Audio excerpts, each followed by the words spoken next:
Ya, assalamualaikum warahmatullahi wabarakatuh. Selamat malam ya. Uh, Sebelumnya Bapak mohon maaf bahwa pertemuan kita yang keenam ini dilakukan secara asinkronus, tidak tatap muka langsung, melainkan melalui video yang barusan dibuatnya. Mudah-mudahan tidak mengurangi hikmat kita, nilai kita dalam kegiatan perkuliahan. Bismillah, hamdan wa syukuronillah, amma ba'd, asyhadu an la ilaha illallah, asyhadu anna muhammadan abduhu wa rasuluh. Allahumma sholli wa sallim ala sayyidina Muhammadin wa ala alihi wa sahbihi wa barik wa sallim ajmain. Terima kasih yang sudah menonton ya. Selanjutnya kita simak saja materi kita, yaitu tentang faktor-faktor yang mempengaruhi portofolio return atau pengembalian portofolio. Dan materinya ada materi yang keenam ya, masih ada kaitannya dengan materi kita sebelumnya, ada dengan risk and return. Tentunya setelah kita mengetahui risk and return-nya, lalu kita akan mengetahui sebetulnya faktor apa saja yang bisa mempengaruhi risk and return tersebut ya. Kali ini kita akan coba, ada beberapa hal yang perlu disampaikan di materi kita di malam hari ini. Oke, langsung saja. Ya, ini yang kemarin kita sudah bahas ya. Ada dua aspek yang perlu dipertimbangkan oleh manajemen perusahaan, manajemen keuangan, khususnya ke bidang investasi ya, yang kita pelajari sekarang ini, bahwa dalam pengambilan keputusan keuangan itu memerlukan ada dua hal yang perlu kita pertimbangkan. Yang pertama tingkat pengembalian atau return, yang keduanya risiko atau risk keputusan keuangan yang kita ambil.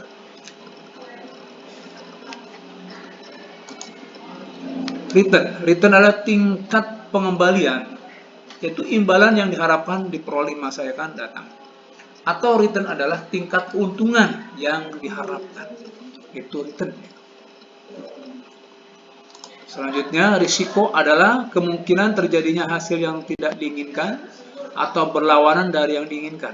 Atau juga risiko itu adalah kemungkinan terjadinya penyimpangan dari rata-rata, dari apa yang kita inginkan, dari apa yang kita harapkan. Itu dikatakan sebagai risiko. Konsep dasarnya, investor itu menyukai return dan tidak menyukai risiko. Kadangkala risiko itu lebih awal dipikirkan oleh investor dibandingkan return yang akan didapatkan.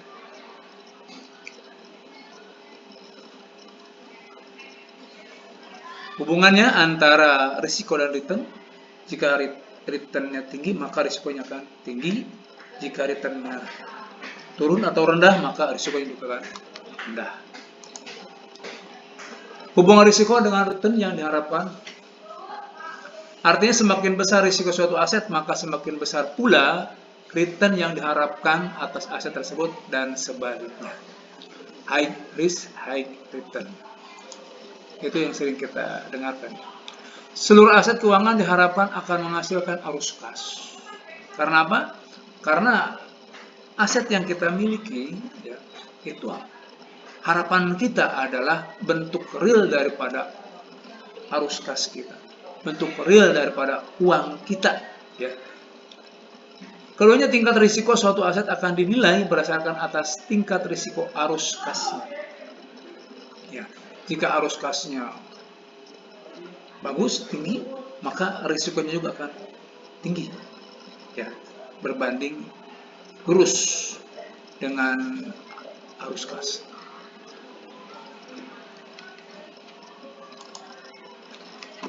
Risiko aset. Risiko dari suatu aset dapat dilihat dengan dua cara. Pertama, dalam basis berdirinya sendiri atau risiko tunggal. Keduanya, risiko aset dalam suatu portofolio. Artinya kita memiliki beberapa kumpulan daripada aset yang kita miliki.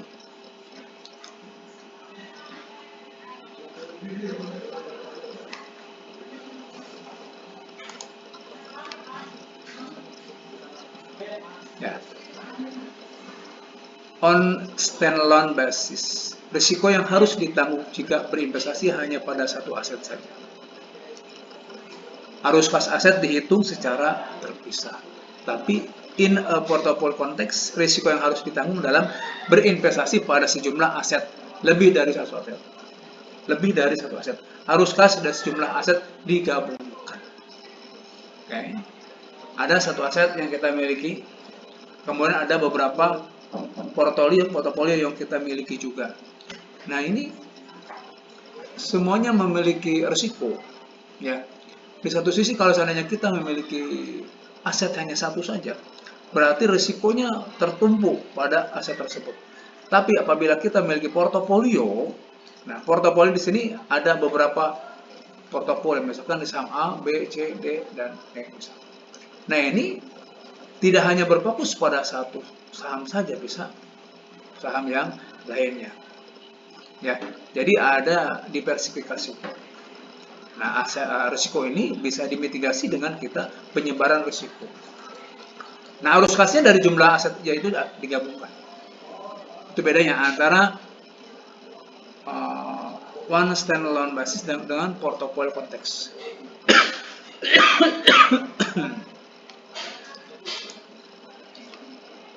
Ya, risiko portofolio dibedakan dalam dua. Pertama, risiko yang sistematis, dan keduanya risiko yang tidak sistematis. Risiko yang sistematis ada sifatnya dari market risk. Ini sifatnya dari eksternal, ya, dari luar.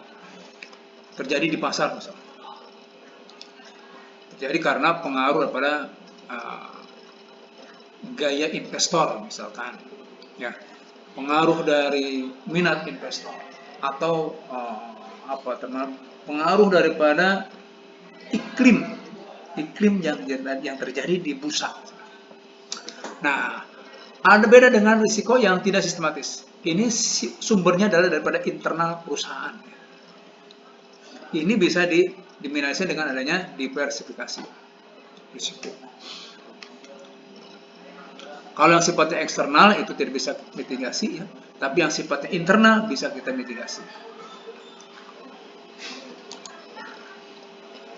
Diversifikasi risk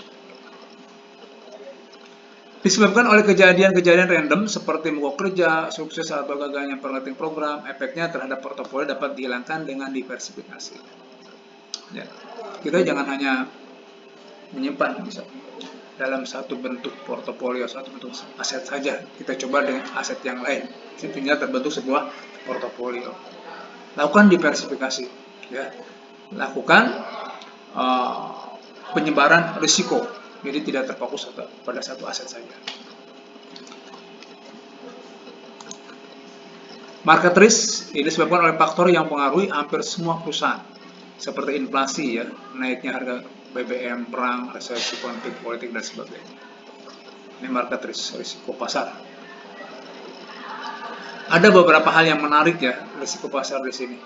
Menariknya adalah bahwa investor itu sebetulnya memiliki suatu tren tertentu. Ada yang sifatnya tren harian, ada tren mingguan, tren tahunan, ya.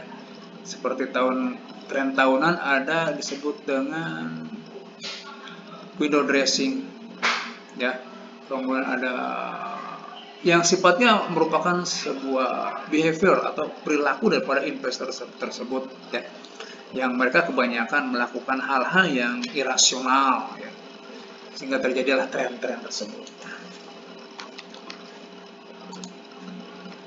Return aset tunggal dan risiko tunggal, ya. Return investasi itu ada dua komponen, ya. Pertama yieldnya, komponen return yang mencerminkan aliran kas pendapatan diperoleh dalam seperiodik, misalkan dalam 1 tahun, ya, dari suatu investasi. Ada capital gain.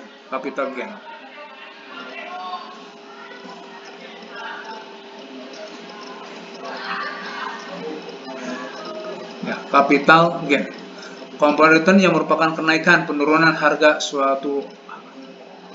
Kalau ini bisa kita kenal dengan dividen, ya, dividen. Kalau ini capital gain atau capital loss, ini adalah selisih antara naik turunnya harga daripada saham. Nah, untuk menghitung return total investasi dapat dihitung dengan cara return sama dengan capital gain atau loss plus yield-nya. Oke. Atau dividennya gitu ya, capital gain atau loss plus dividennya.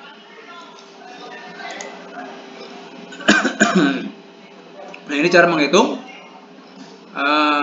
return capital gain atau loss. Merupakan selisih dari harga investasi sekarang relatif dengan harga produk yang lalu. Ini yang sekarang harganya, ini yang lalu dibagi dengan yang tahun sekarang dikurangi 1. Ini yang lalu dikurangi tahun lalu ya maksudnya. Yang sekarang kurang tahun lalu dibagi tahun lalu.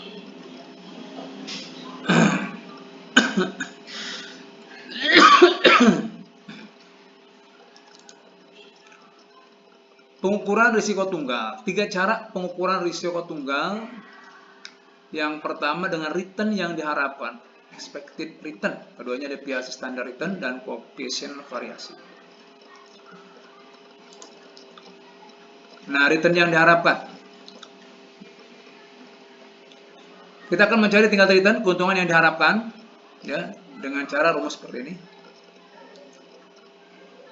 Di mana R adalah rata-rata tertimbang kemungkinan hasil, RI adalah tingkat keuntungan pada kondisi I, PI pada probabilitas kondisi I yang terjadi, N adalah jumlah kemungkinan hasil. Ada distribusi probabilitas, suatu daftar semua kemungkinan nilai beserta masing-masing probabilitas terjadinya. Ada kemungkinan terjadi. Semakin rapat distribusi probabilitas, semakin besar kemungkinan nilai return yang sebenarnya sama dengan nilai return yang diharapkan. Ya, probabilitasnya semakin besar misalkan, itu semakin real seperti nyatanya. Maka semakin rapat distribusi probabilitasnya, semakin kecil risiko suatu aset.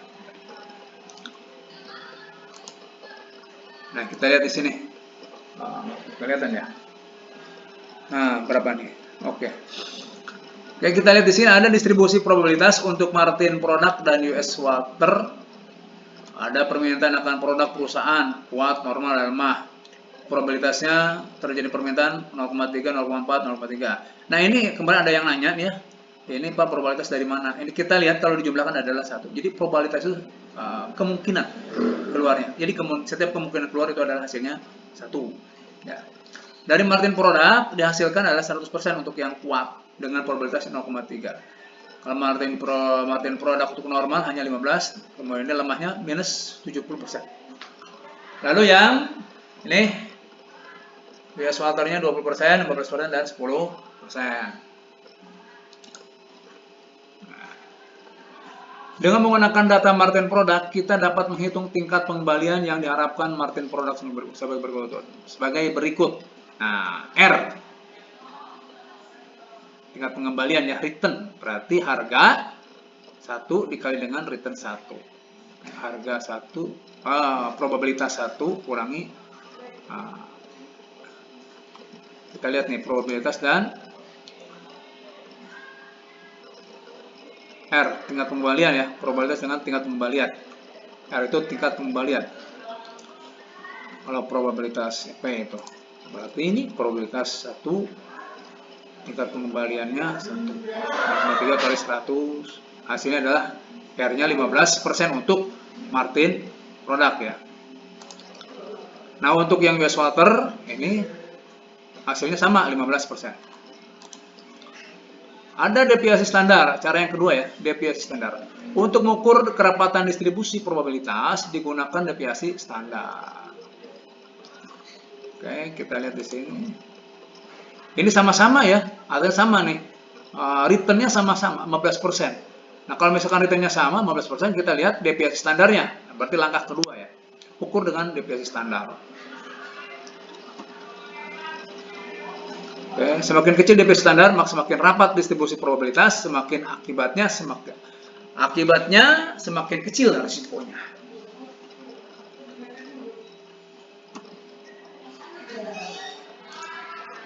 Ini contoh deviasi standarnya. probabilitas 0,3, 0,4, 0,3.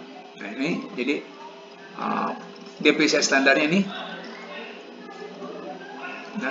Nah ini depresiasi standarnya. Ini R equal R. Jadi standar deviasinya adalah 65,84%. Dengan expected return-nya, keuntungan yang diharapkan adalah 15%. Oke, ini adalah standar deviasi. Bunyinya bagaimana bunyinya? Semakin kecil standar deviasi semakin rapat distribusi, akibatnya rasio semakin kecil. Ini ya. Berarti ini standar deviasi masih besar ya. 65%. Cara ketiga adalah koefisien variasi KP. Jika dua investasi memiliki ekspektasi pengembalian yang sama dengan standar deviasi berbeda, kebanyakan investor akan memilih standar deviasi yang lebih rendah sehingga risiko lebih kecil.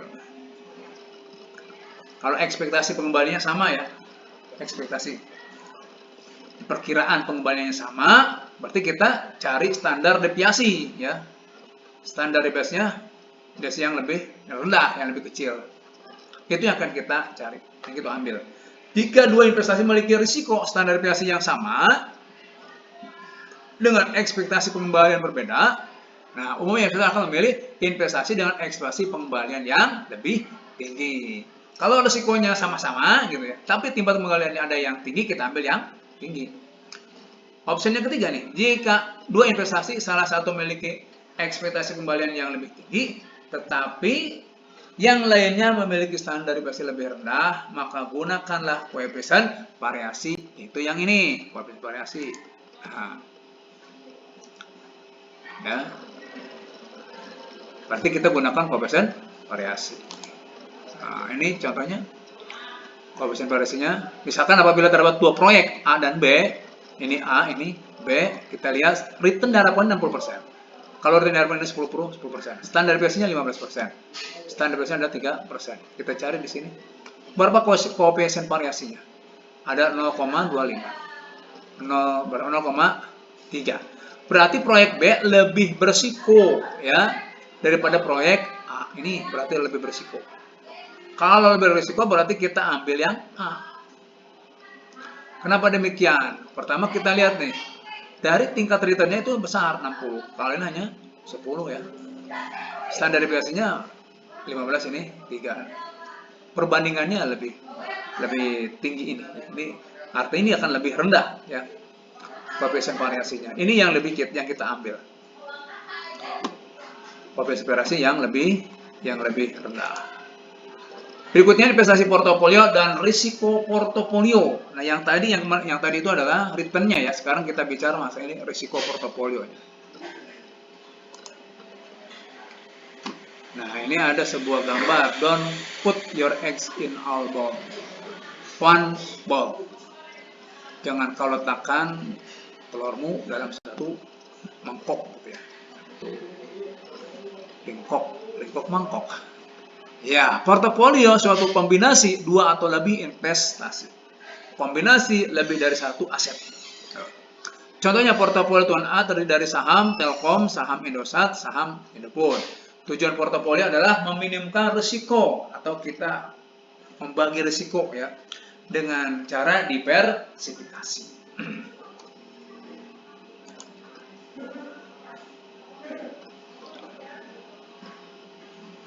Ya, aset dalam suatu portofolio lebih kecil risikonya dibandingkan jika aset itu hanya dipegang tunggal. Dari kacamata investor, yang terpenting adalah return dan risiko keseluruhan dari portofolio yang dia miliki, bukan masing-masing aset di dalam portofolio tersebut. Yang kita lihat adalah jangan menilai satu asetnya saja ya. Misalkan hanya lihat dari saham ABC aja. Kita lihat dari keseluruhan. Keseluruhan apa? Return-nya, gabungan dari antara saham A, B, C, D, E. Nah, seperti itu. Gabungan, baik risiko maupun return-nya. Ya, dan masing-masing akan memiliki fungsi ya, yang misalkan untuk sebagai fungsi return-nya di mana, yang untuk memiliki risikonya yang mana, nanti akan berbagi saling menutupi. Kemudian ada juga yang memiliki return yang tinggi, ini yang mungkin kita harapkan. Yang dua misalkan untuk saling membagi, ya, saling mengisi. Yang satunya dia berarti return itu murni, berarti keuntungan bagi.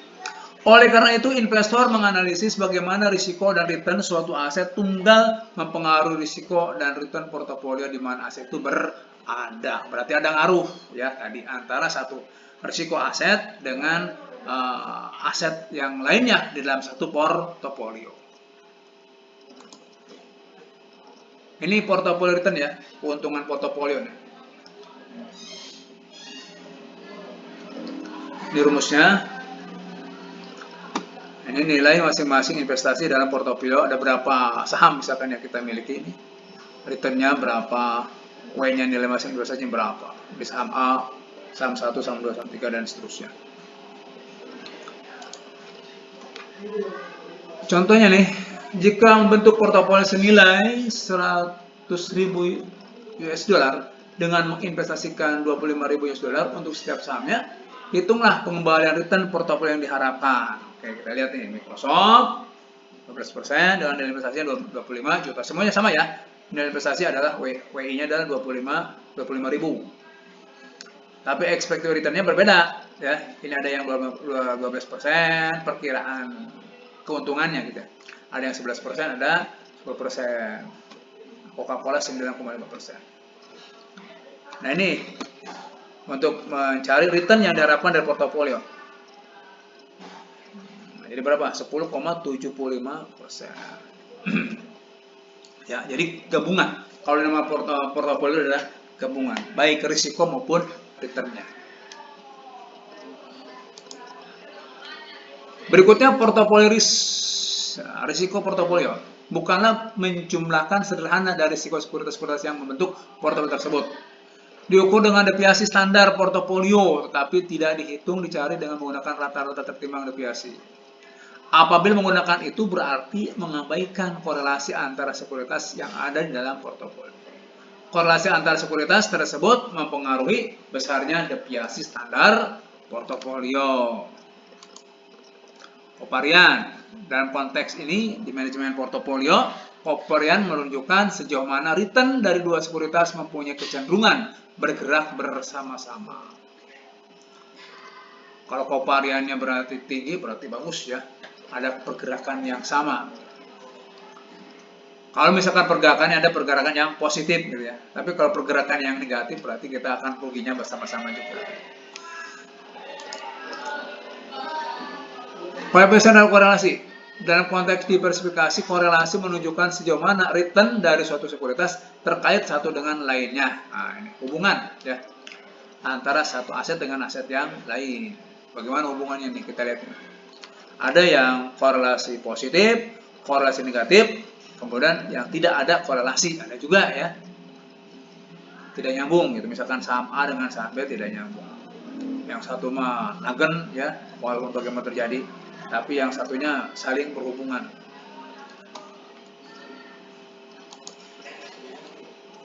Konsep koefisien korelasi, penggabungan dua sekuritas yang berkorelasi positif sempurna tidak akan memberikan manfaat pengurangan risiko. Ya. Positif sempurna, ini misalkan positif artinya berbanding lurus. Kalau misalkan satu naik, ikut naik ya. Ya, kemudian penggabungan dua sekuritas yang berkorelasi nol akan mengurangi risiko portofolio secara signifikan, jelas.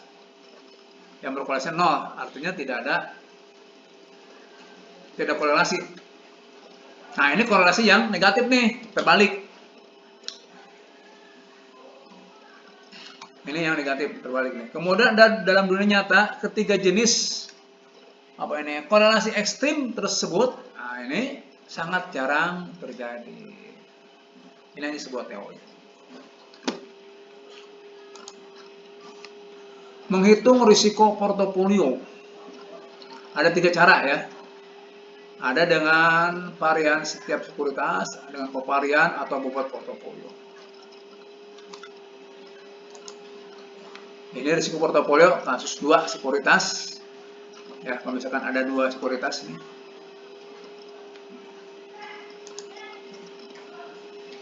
Nah, contohnya, nah ini market dan diversifiable risk, pasar dan risiko yang kita sebarkan.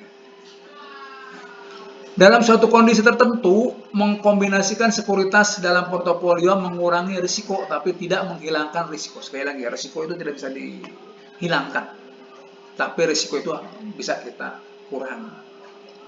Karena risiko itu akan selalu mengikuti yang namanya return atau keuntungan. Apa yang terjadi apabila kita memasukkan lebih dari 2 saham di portofolio? Market akan diversifiable. Seperti ini, kita lihat. Ini ya. Ini risiko totalnya nih di bawah. Dengan adanya diversifiable risk, nah ini sih,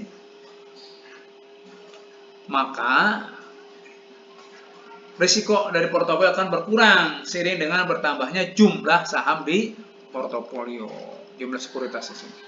Kalau semakin tambah banyak, ini semakin landai kan. Kalau misalkan hanya 1 sahamnya, di sini tinggi nih. Oke, tinggi. Nah, itu yang terjadi ya.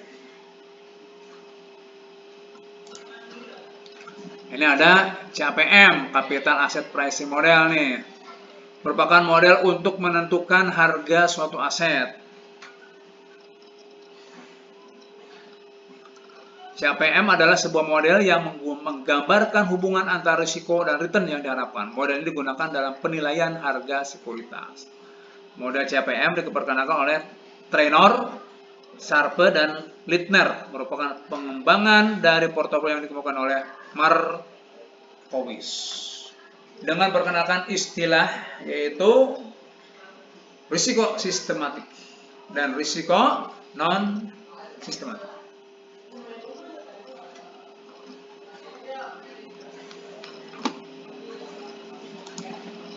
CAPM digunakan untuk menganalisis risk dan rate on return.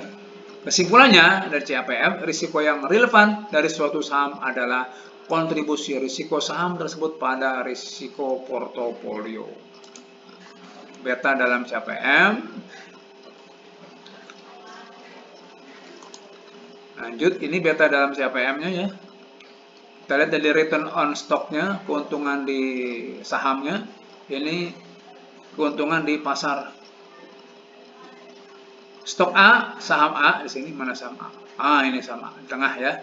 Mempunyai risiko pasar yang sama dengan portofolio pasar. Nah, di sini berarti dia stabil di sini. Ya. Risiko sama dengan portofolio pasarnya. Kemudian kalau yang stok H, saham A mempunyai risiko pasar yang lebih besar. Mana H? Nih. Sini. Nilainya adalah B-nya adalah 2. Kalau ini B-nya 1. Kalau ini yang low risk ya, 0,5 ya. Yang risikonya lebih kecil. Ada security market lend, hubungan antara rate of return yang diminta dengan risiko pasar suatu sekuritas. Ini return yang diharapkan, ini risiko pasar. Ini tingkat bunga bebas risiko. Kenapa tingkat bunga? Ini karena ada tingkat bunga, ada premi di sini. Berarti dari sini, ya, ngambilnya, tarik ke atas. Ini premium risiko. Ini market risk premiumnya.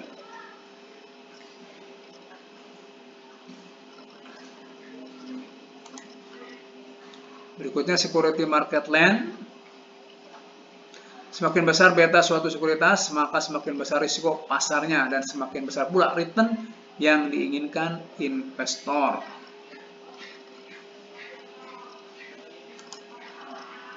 Ini keterangan yang tadi ya. R kecil, RF, RM, RPM. Ini untuk mencari RPM, mencari premi, berarti RM dikurangi RF. Contoh soal, masuk return yang diharapkan dari obligasi pemerintah, risk free rate adalah 8%. Return yang diharapkan portofolio 12%. Berapa rate return yang didapatkan pada saat PTM IP apabila beta adalah 1,4?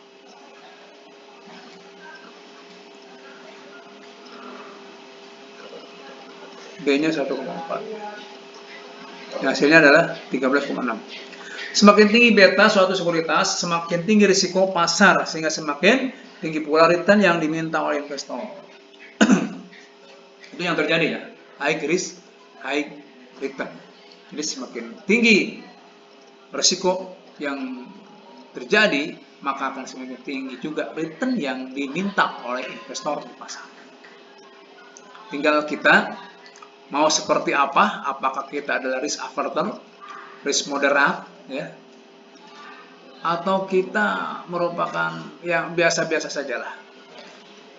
Artinya risiko oke, tapi tidak terlalu tinggi, ya. Atau kita merupakan pejuang, pengennya mendapatkan return yang tinggi, walaupun risikonya tinggi pula. Tergantung kita. Biasanya ini diukur dari pengalaman, diukur dari usia, ya. Biasanya anak muda itu lebih berani, ya, untuk pengambilan risiko. Berbeda dengan udah umuran sekitar 50 ke atas, ya. Mereka mikir 2 kali untuk pengambilan risiko yang tinggi. Oke, silakan dipelajari ya, kembali dipahami. Nah, selain daripada ini, Bapak juga memberikan contoh di jurnal, ya, ada faktor-faktor lain yang menjelaskan secara fundamental, ya, faktor-faktor yang lebih mengarah kepada internal laporan keuangan perusahaan. Jadi pada saat kita mau mengambil pilihan kita, mencari stok ataupun mencari saham, kita akan mengetahui juga seperti apa sebetulnya perusahaan tersebut. Perusahaan memiliki tingkat likuiditas yang baguskah, atau memiliki tingkat ekuitas yang baguskah, atau memiliki tingkat return yang baguskah. Nah, itu semua menjadikan pilihan kita. Kita akan bisa memilih saham seperti apa yang akan kita miliki dengan cara bisa melihat fundamental daripada perusahaan tersebut. Oke, selamat belajar. Sekali lagi terima kasih atas perhatiannya. Mohon maaf Bapak tidak bisa menemani secara langsung, cuma bisa dengan lewat ini untuk kuliah kita kali ini. Demikian, kurang lebihnya mohon maaf ya. Hadanallahu wa iyyakum ajmain. Assalamualaikum warahmatullahi wabarakatuh.